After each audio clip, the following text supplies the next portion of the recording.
Nungguin ya.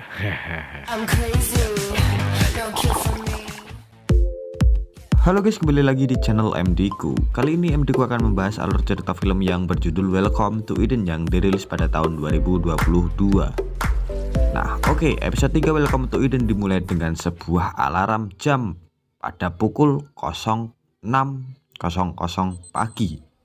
Tepatnya jam 6 pagi, yang membangunkan semua karakter pada film ini dengan pemutaran musik di pengeras suara yang ada di Pulau Eden.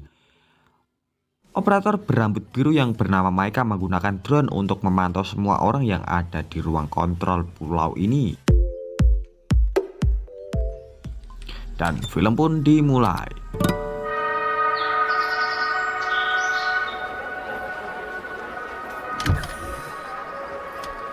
Ada kabar baik untuk kelima anggota baru dari Ulysses. Ulysses menegaskan bahwa cuaca telah membaik dan akan ada kapal yang berlayar kembali ke Pulau Eden. Buenas noticias. El tiempo ha mejorado y me aseguran que vuestro barco está a puntito de zarpar. Calculo que Kapal itu akan berada di Pulau Eden dalam beberapa hari ke depan. Namun di sini Aldo tetap curiga dengan mengatakan bagaimana cara mereka tahu kalau akan ada kapal datang, sedangkan mereka tidak diperbolehkan membawa ponselnya. ¿Cómo te han dicho lo del barco? tenemos otras formas de comunicarnos. Ivan meyakinkan Aldo agar tetap percaya dan menasihatinya agar berpikir yang baik-baik saja. Namun hal itu tidak bekerja hingga membuat Aldo pergi. Bájate un poquito, ¿no? Oye. Mucho, tranquilo. Mientras tanto,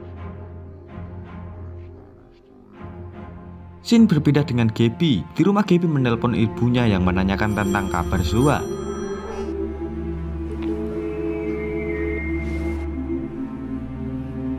Ibu Gaby menjawab telepon dengan sedikit sempoyongan karena habis minum ciu botolan. Mamá, ¿te llama Zoa? A mí no me llama nunca, ya lo sabes, ¿qué pasa? Ya, berbeda dengan Zoa yang semakin dekat dengan Nico. Di sini Nico menghampiri Zoa dan mengajaknya untuk berkeliling pulau. ¿Me apetece dar una vuelta? Sí. Permítame. Dan setelahnya mereka pergi ke laut untuk menyelam dan menikmati pulau. Yo no controlo nada de esto, ¿eh? Bueno, tú tranquila, que hoy será tu bautizo.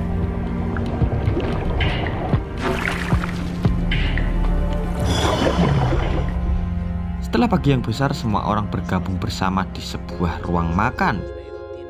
Mereka di sini menikmati hidangan yang sangat enak sekali. Es que aquí no comemos carne. Bueno, hamburguesas sí, pero de quinoa. Setelahnya mereka semua berkumpul di tengah lapangan untuk mengeluarkan unek-unek dari salah seorang anggota. Sin cara, sin voz. Se morirán con los bolsillos llenos. Y vosotros vais Kali ini seorang perempuan yang saya sebut sebagai wanita berkuncir dua dipilih untuk berbicara di tengah lapangan, di mana dia menceritakan bagaimana dia dipecat dari pekerjaan terakhirnya. Dan berkat Pulau Eden, Mbak berkuncir dua mendapatkan jalan keluar dari masalah hidupnya. Pasaron varios meses. Solo escribí 3 o 4 tweets para desahogarme, para sentirme escuchada.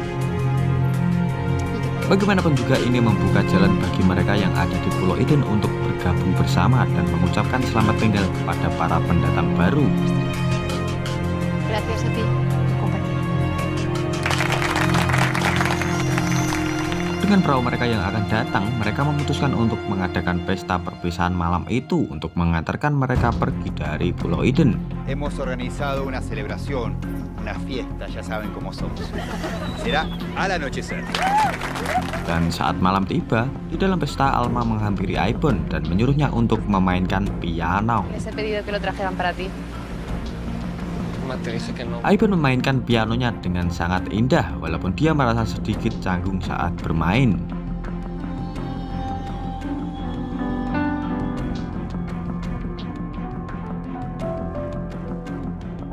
Di sini semua orang menikmati alunan musik dari Ivan, namun tidak dengan Aldo. Dia malah menjauh dari grup dan melepaskan gelang birunya lalu pergi jauh dari sana. Di sana dia melihat sebuah perahu dan beberapa orang yang sedang memindahkan sebuah kotak.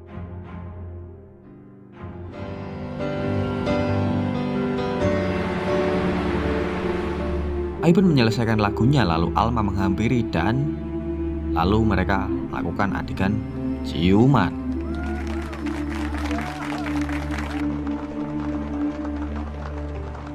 Seorang DJ mengambil alih pesta yang kebetulan adalah Maika.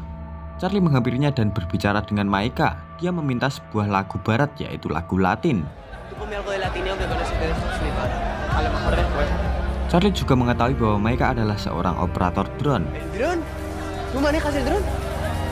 Dan akhirnya Maika pun memainkan lagunya dan mengusir Charlie untuk pergi. Charlie yang kesal pergi mengambil minuman Blue Eden lalu meminumnya hingga dia berhalusinasi karena minuman itu.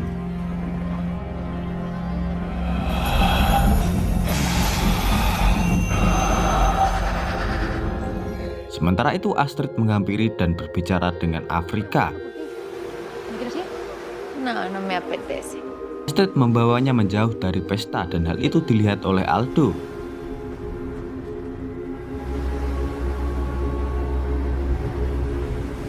Oke, kembali lagi ke pesta.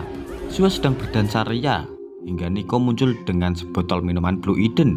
Di sini mbak-mbak berkuncir dua memberitahu Sua bahwa dia tidak harus meminumnya. No, no hace falta. Puede beberse la mía. No quiero. Si no quieres, no hace falta que te la bebas, ¿eh? No tienes por qué hacerlo. Tapi Sua tetap melakukannya hingga dia pun berhalusinasi sama seperti Charlie.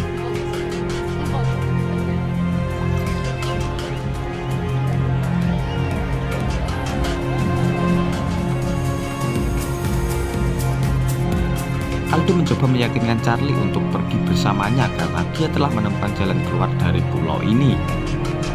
Encontrado la manera de escaparnos. Tiene que ser ahora. Vamos a morir. ¿Qué dices? ¿Estás escuchando? No vamos a morir. Vámonos ya, Charlie. Tetapi Charlie malah menolaknya karena dia masih berhalusinasi dan terbawa omongan dari Claudia. Mereka tidak akan pernah meninggalkan pulau ini dan semua ini adalah tipu muslihat besar. Tampaknya di sini hanya Aldo yang menyadari sesuatu yang aneh yang sedang terjadi. Dia sudah cukup melihat pertunjukan gila ini dan menyelinap ke bawah batu untuk tergelincir ke kapal dan turun dari pulau.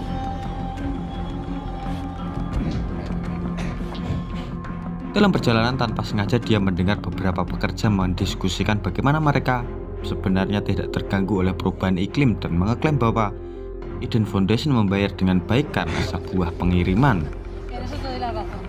La Fundación Eden paga de cojones. ¿Qué coño se dedica? Ni puta idea. Pengiriman apa ya kira-kira? Apakah pengiriman manusia atau apa itu?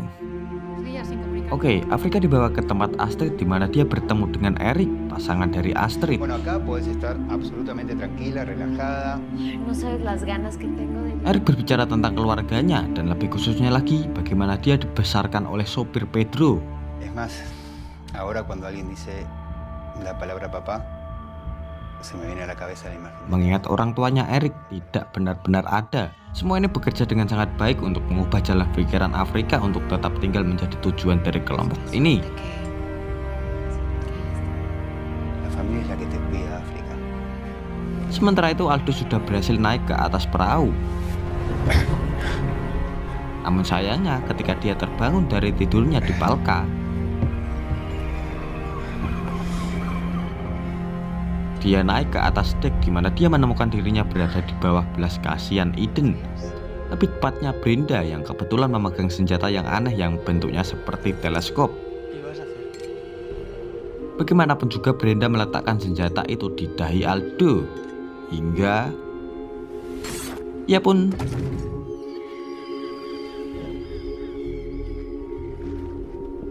Brenda pun membunuhnya dengan darah dingin dan film pun bersambung.